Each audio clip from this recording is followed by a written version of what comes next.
Hello, we're here live, episode 29 of That Boy Bent. I'm your host, Young Mantis. To my left, we got the big dog. The big dog that needs his belly rubbed right now. Colin, the Siberian Husky. How we doing? This episode is brought to you by Black Canyon Tickets, their official presenting sponsor. If you need some tickets from events in the Colorado area, or really any area in the U.S., hit up Black Canyon Tickets. Now, our guest, we got the former co-worker of mine. We got the Indiana native. He's done everything. He's been on Bob and Tom, been on the Pat McAfee show, IUPUI cross-country star, Fisher's Tiger cross-country star, and the host of Lowering the Bar and co-host of Twisted History. We got Jeff Vibbert from Barstool Sports. Thank you for having me, Mantis. I appreciate it. Quite the intro. That took my breath away. That was a lot to say. Yeah. We fellow Tiger, fellow Jaguar. We went to the same high school and college. People wouldn't believe it, but you're like 10 years apart from me. It's the facial hair. It definitely is the facial hair. I can grow a mustache, but it's really disgusting and it's borderline pedophile. Yeah, I got a little like caterpillar coming in and get rid of and turn into a little like centipede. Yeah, you got a thick one. You could almost be like a 1970s pitcher. You know what I mean? They had some great mustaches. Just smoke a pack of cigarettes a day and throw 10Ks a day. Being a Jaguar walking around downtown New York City, you gotta just like attract people, man. It just kind of brings an aura about you when you're a Jag. Oh yeah, absolutely. Everyone coming up doing the Jag swag. That's what they called it. No, it's very hard to explain to people where I went to school, like saying IUPUI. Like I've just gotten to the point where I just say Indiana University, and it's just easier that way. I've been kind of stolen valor, but my degree is technically Indiana, so I'm not really lying, but it's just easier. It's easier for everyone. For sure. The about IUPUI, there's only one Purdue degree. The rest are IU. I almost got a Purdue degree. I was biology, and then I switched my major last second and just got out. But yeah, I almost had a Purdue degree. I've had a lot of fun at Purdue. I've had more fun at Purdue than I've had down at IU, which I've gone to some good parties at IU, but Purdue, I don't know. I've gone to much better parties at Purdue, which is a crazy thing to say. You do have that infamous video of you holding the 12-pack of Bud Light on the shoulder. Hey guys, got any cool parties on campus? Where can I take these beers? You guys done a party? Huh? What? Oh yeah, no, that happened as well. And that was actually a mild night. We did a show up at Purdue at Elliott Hall.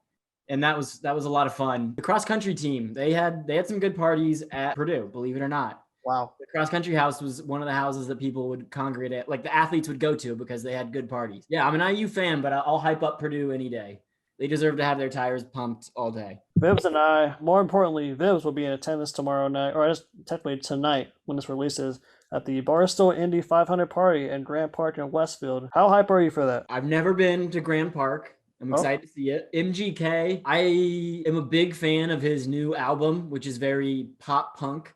I like that. It's like a Blink 182 kind of feel. I like that. So I'm interested in that. Diplo, I don't know much about. I know he's like an electronic DJ, but I'm very excited to go. I want to see how MGK is live. I'm really pumped about that. Plus, it's an open bar, which is the best part, which makes me sound like an alcoholic. Like, that's what I'm most excited about is I don't have to pay for alcohol. I don't think I would anyways, but still, the fact that everyone has an open bar, it's just like, that's great. But that's the alcoholic in me talking, I think. Everyone's going to be there, hopefully. It's a good ticket. I'm excited. I'm excited too, man. Surprisingly, I got on the guest list. Do you like MGK or Diplo? I was about to say the same thing, bro. I listened to MGK's new rock and roll album, and I loved it. I really do. It's amazing. I was so hesitant to listen to it because his rap, it's so cringy. It makes me cringe, and I can't stand it. I think it sucks, which I shouldn't say, probably. But I think his rock album is amazing. I think that's his lane, and I think he should do that. Hot take right here. MGK is like Tim Tebow. Like they both Tim Tebow is such as a quarterback. MGK is such as a rapper. MGK is great rock and roll. Tim Tebow's gonna be a great tight end. Yeah, that's what you're rolling with. Hot take. Hopefully it doesn't get exposed. Hopefully I want Tim Tebow to do well as a tight end. Like I think that would be awesome. We all do. All the person especially. I know a lot of people hate Tim Tebow because he seems kind of fake because he's so tight with the Lord, I guess. But no, I like him. I'm rooting for him. I hope he does well. His speech, whenever he was at Florida and he did that, like, I forget who they lost to, but he did that speech about like coming back stronger. That was like when I was doing cross country. That was a good like pump up speech. That and Ed Reed when he's in the Miami Hurricanes locker room. Someone said dominate and we're not doing it. Oh, and he's like, I'm putting my heart in this shit, dog. And he's like tearing up while he's saying it. YouTube it. It's incredible. If you ever want to get pumped up, watch that video. Who's your favorite football player of all time? Oh, Peyton Manning. He's literally our Jesus Christ. Who's like your defensive player? So when Melvin Bullitt made the interception against the Patriots, I was riding his cock for a while. And I'll tell you, yeah. He was an average player until I realized after that. But defensive player? Oh, Jeremy Chin. Right here. Oh, absolutely. Yeah. Dude, he's being incredible right now. He's a stud. Yeah, great first year, bro. That's insane. That someone from Fishers is in the NFL being almost a number one cornerback in his rookie season. Yeah, dude, This him. is his rookie season. Joe Rice came out of HSC, Randy Gregory, but Gregory's flopped. Joe Wrights. He was a practice squad tight end for the Ravens for a while. I did not know that. Actually, for a while, he was a substitute teacher at Fishers High School. He played basketball at Western Michigan, got dominated by DJ White whenever they played in Bloomington. Went to the Ravens for a while as a tight end. Then he came back to Fishers High School, taught PE for a little bit, and then he was an offensive lineman for the Colts. All the greatest athletes come from Fishers High School. With the water. Yeah, Waterboy, Jeremy Chin, Joe, you. Damn. Randy Gregory. Yeah, well, he's a flop. That's just I mean, the Cowboys took him in the first round, which was insane. And then he played like 6 games or something. Couldn't stay off the weed. Yep, that's HSE. That's HSE for you. And Gary Harris, he turned out pretty solid. Gary Harris. I love Gary Harris. I wish he would have gone to IU. Granted, he probably would have gone to Purdue if he stayed in Indiana. But Gary Harris, love him. How did you end up down the path you're on? So I've always liked performing and entertaining and making people laugh, but I also love animals and I like nature and being outside. So I wanted to be a veterinarian. And I thought that was going to be like the greatest thing ever. I realized that I'd probably be like killing just as many dogs as I save or watching as many dogs die as I save. And I was just like, this isn't as like glorious as I thought it would be. It's kind of like, I don't know, going to war. Like you're like, oh, it's going to be awesome battle. And then you're like, this sucks. This isn't what I thought it was. So I started working at a comedy club. And then I was like, all right, I just want to get out of college and do comedy. Like this is what I want to do. So I switched my major a couple times to try to get out. And I ended up getting general studies or I tried to go. I wanted to go general studies, but they wouldn't let me. You gotta go online general studies. Online general studies would have been amazing, but because I had so many biology credits, they were just like, if you go to general studies, you'll be wasting a lot. So they got me to do comm, which isn't much better. But no, it's not. So I got out, and then I just was working at a comedy club and doing that. And then I worked at Bob and Tom. Then I met Pat through Bob and Tom. I'd always been a Barstool fan since 2009, my freshman year of college. Oh, wow. Yeah, so I was reading the blogs and stuff. 2009. Yeah, I discovered Barstool like the first day McAfee retired and joined Barstool Indy. I had no idea who they were. Yeah, no, I'm not going to take credit for it, obviously. But whenever McAfee retired, I was like, the woman that was his assistant, I kind of mentioned to her, I was like, he's the perfect fit for Barstool. Like the kind of party culture, like he'd love it. And I don't think she ever said anything to him, but he ended up going with Barstool. So it worked out perfectly. I think Dave is fearless and unapologetic for making jokes. And I think comedy is not that comedy's in danger, but I think people want to just crucify people for making jokes and trying to figure out stuff and all that. And it may be sunny and 70 outside, but there's snowflakes everywhere. Yeah, exactly. Yeah. Someone's always offended by anything. And at this point, Dave could say anything and someone will find a way to slant it in their view. And it's I was gonna ask you, I'm surprised. So do you know Dave? Do I know him? Like, yeah. Do you know like Big Chat and like? Oh, like, yeah.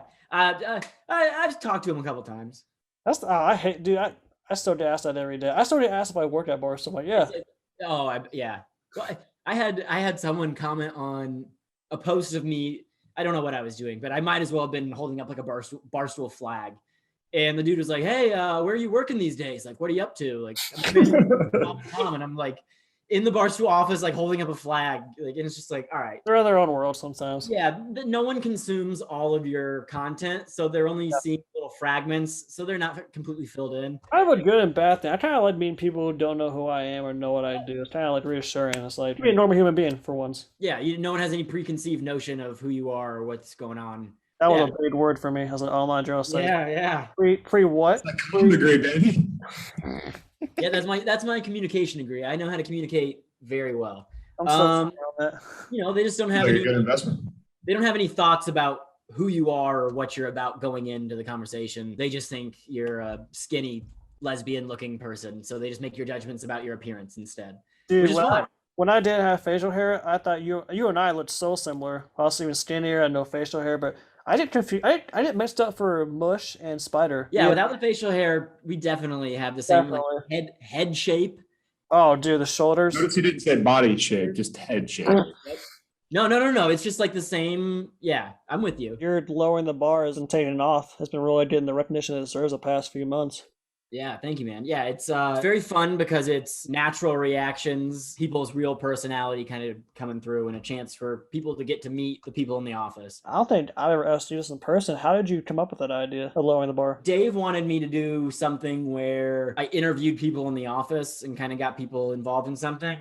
And I didn't know quite how to do that when I first got there. I tried to do it with things you missed. I don't know. It just was hard to get people to watch a 15-minute interview that no one really cared about. Doing reaction videos was a way to get people to actually watch and have a reason to watch.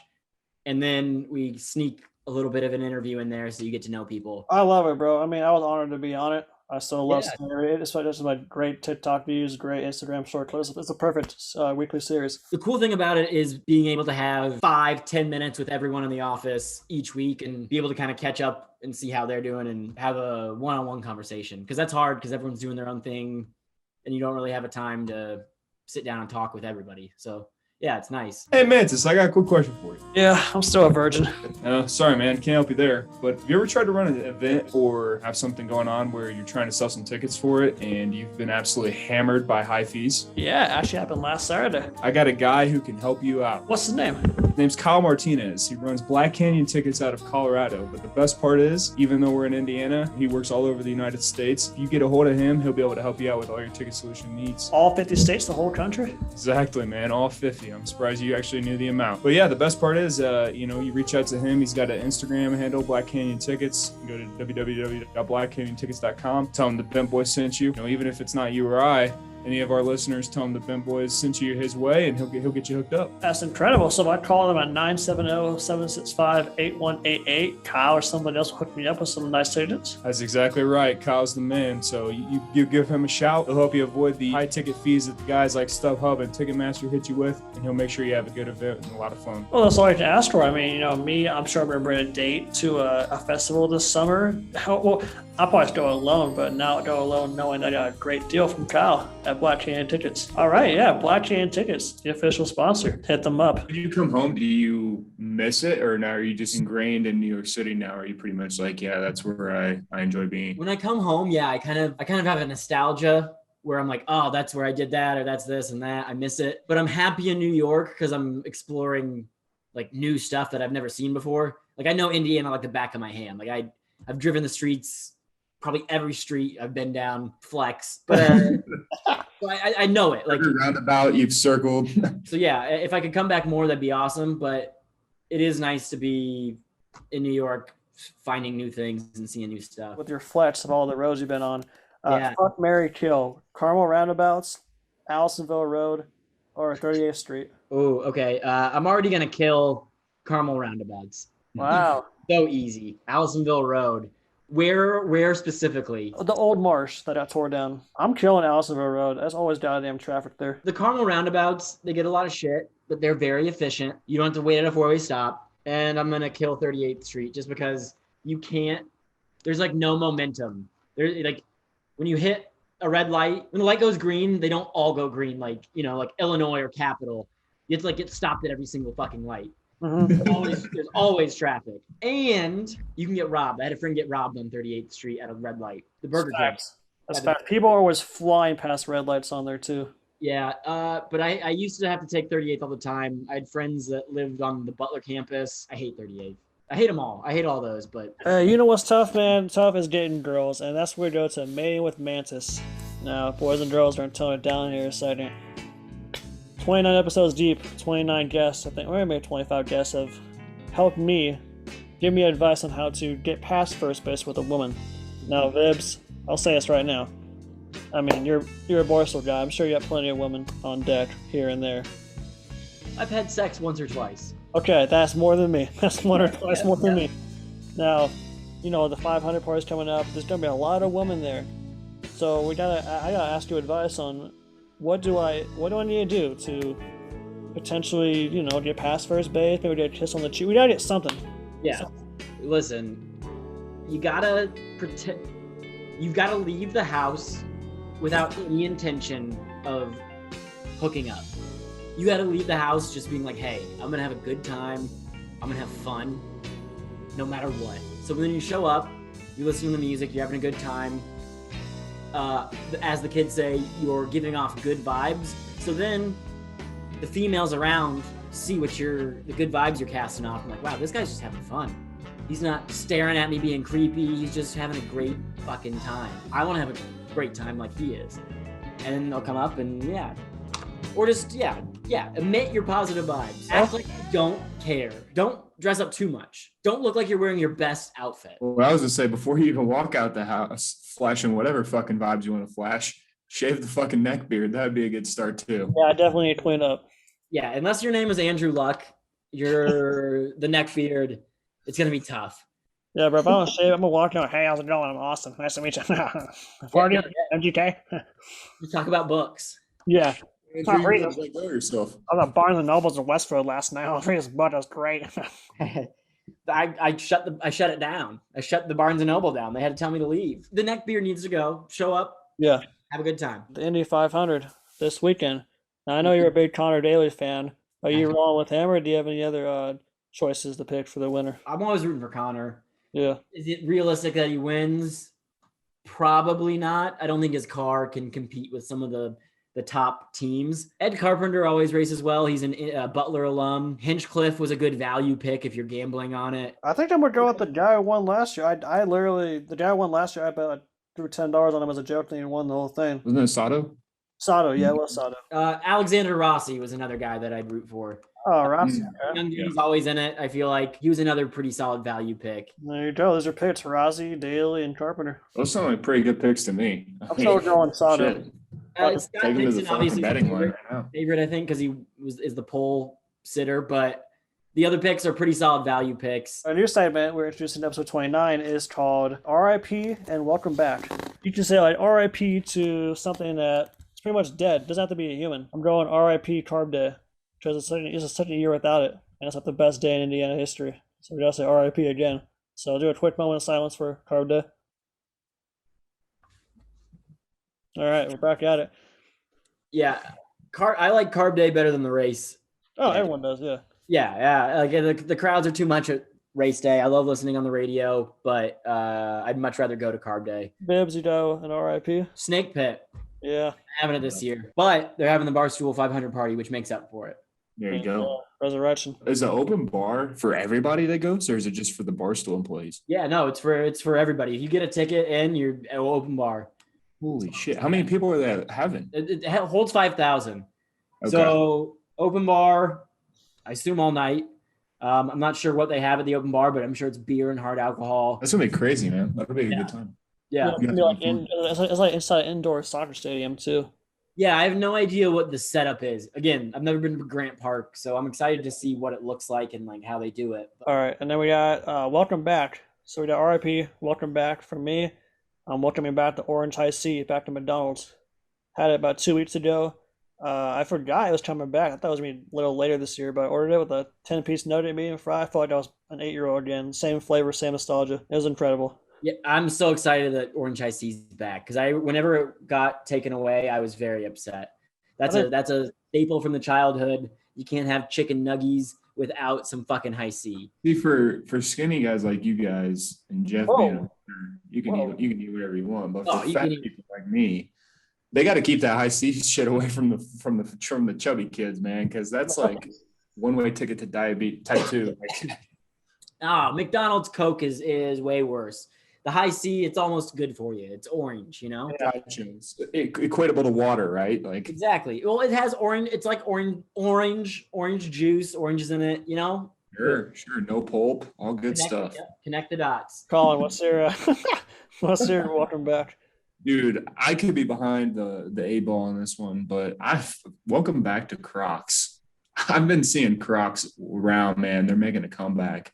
And I'm all for it. I really am. So I think I'm gonna have to go out and give me a pair soon. And when I was a kid, I wasn't fortunate enough. I had the off-brand, but I think now, I'm gonna splurge. I think I'm gonna get myself a fine pair of Crocs. Might get a little weird with it. May get a pink, may get a camo. I don't know, but it's the summer. Crocs are hot. Like Crocs are back. You have to, especially Crocs in the summer. Maybe that's how you get laid, Austin. Wear a pair of Crocs to the Barstool party, dude. You'd be the only one. That's how you show you don't give a fuck. Yeah, that's how you show you got a huge cock. Yeah. With some giblets on it, or giblets on the fucking ends. Yep. Or hey, Crocs with Nike Elite socks on, orange shorts, basketball shorts that hang to at least mid shin, OVO sweatshirt. You're getting laid. Yep. Dude, Boom. I'm already halfway there. Look at my fit. I thought you were saying that. The Elite's right here. This You short might have- down here. You might as well Venmo Colin that $100 right now. Yeah. Holy shit. Do you have 3 legs? Oh no, What is that? not right now, but I will here later on when Like a Tina pet goes. snake or something? I got a bad. I rolled my ankle in my workouts today. Shit. R.I.P. to your ankle. So you didn't get any popcorn thrown on you, did you? Oh, no, R.I.P. the fan that threw the popcorn at Russell Westbrook. I mean, I'd rather have popcorn thrown on me than that. Did you see Trae Young got spit on? Yes. Oh yeah. Yeah, that sucked. Like, I love the New York fans' energy and them chanting. They can chant whatever the fuck they want. I don't care, but just don't spit on someone. That's disgusting. Yeah. Like, that's disrespect. I'm sure he had no clue, but if I'm Trae Young and someone spits on me, I go full Ron Artest and I go into the stand. Like, I would fight someone for spitting on me. I don't care if they call me like a pussy or whatever, but spitting on someone just grosses me out so much. Like, if I got spit on, especially if it was in my face. This is the toughest question right here for all our guests. I'm pretty sure you know the answer from knowing me for so long. We always ask at the end of our show, what does bent mean to you? What does bent mean to me? Yes. It means a future for people with BDS. It means finding a cure. Ooh. Yeah, there's never gonna be a cure for me, unfortunately. You put out more Ben episodes. We gotta raise awareness. We do. The summertime. Raise awareness, all right. Tonight is the perfect time to raise awareness for BDS. What's that? Fuck Live Strong. Bit Strong. What's that wristband stand for? Oh, my friend has a massive penis, so I'm supporting him. Oh, he's your friend. You're looking at him. Yeah. That easy. Shit. We need to get like a double colored one. So like half of it's to raise awareness for your huge cock and half of it's to raise awareness for the curved back and just like It's dual reason, dual meaning. yeah. It's the first ever like 2-time awareness bracelet. Represents 2 different diseases. I need to hop on board on that, get the merch team rolling with that. But that's Jeff Vibbert. Check out his show Lowering the Bar. It's on YouTube or it's the website. It's really anywhere social media. He's been doing the Twisted History podcast with Large. Yep. Like the history, a lot of if I'm correct, you dive deep into the history of some interesting stories. Do you have a favorite period in history? I can't say it on here, but I do, so I'll say what I can say. I did really good history in high school, but I'd rather go. Yeah, I can't say it honestly. You're good. Jeff, give us some Vietnam. I do. I am a big fan of Vietnam. I like Vietnam, not the war, but I find the history of Vietnam pretty fascinating. Tunnel rats, like that stuff's crazy. The guys that were under like 5'7" that would go into the Viet Cong's tunnels that were all booby trapped and just kill Viet Cong in the dark. Pretty crazy with a knife and a pistol. Yeah, dude, those dudes are insane. Yeah, That's the Black Ops campaign missions. Really? Yeah, there's one just like that. Oh, that'd be awesome. I'd love to play that. Like I'm fascinated just by all of it. But it's amazing those guys' balls like fit down in those tunnels because it's fucking scary. Not that I've ever been in one, but I've just I've seen enough. They would the Viet Cong would staple pit vipers to the pillar, like the support beams in the tunnel. So you just have snakes biting at you and obviously what was it, punji sticks that are sticking about fall down a pit and just get impaled and pretty crazy stuff. So those guys are. I'd love to meet a tunnel rat or a larper, a larper, the dudes that would go out in the jungle and hunt people down. Those guys are fucking awesome. If you're interested in that, man, check out Twisted History. Vibbs and Large do it the best. Vibbs, man, we appreciate you coming on. So thank you for having me. We'll see you here, we'll see you here later tonight, technically. Yep, yeah. I'm looking forward to seeing you. Colin, it was very nice meeting you. Same to you, my friend. Take it easy, guys. Hey, is that boy Bet?